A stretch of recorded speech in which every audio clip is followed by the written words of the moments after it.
झूठ सच बोली के बातें न टालो, मिले खाती कोनो रास्ता निकालो। करो भरोसा कुछ न होई, फोन पकड़ो न ढेरे सवाल। हमन करो तनाए तहर खेवे खाती, अभी छोट बानी नइखे कुछ देवे खातिर, प्यार कोइले बड़ो का खाली लेवे खातिर। अभी छोट बानी नइखे कुछ देवे खातिर, प्यार कोइले बड़ो का खाली लेवे खातिर। कोइले बड़ो का खाली लेवे खातिर।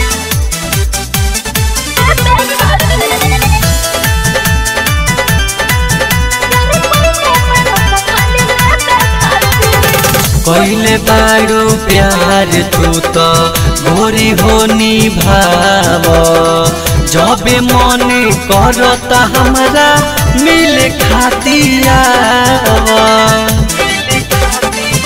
करे जा। उल्टा सीधा बोली के कर लो कोनो फ्यूज हो, छोड़ दे हमारा के कोइले के यूज हो।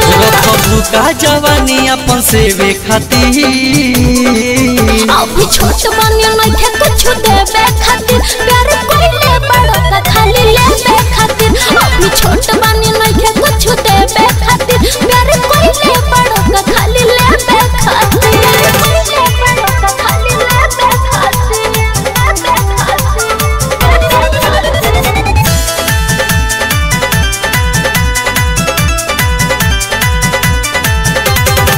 पड़ जाई आदत जहिया लागे लागी अच्छा, बीटू विनायक के घूमे लगबू पाछा।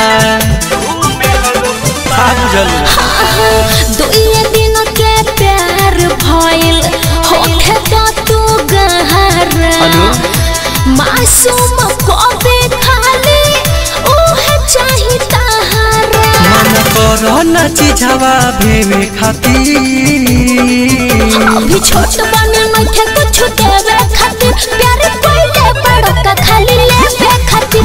अभी छोट बानी नइखे कुछ देवे खातिर, प्यार कोइले बड़ो का खाली लेवे खातिर।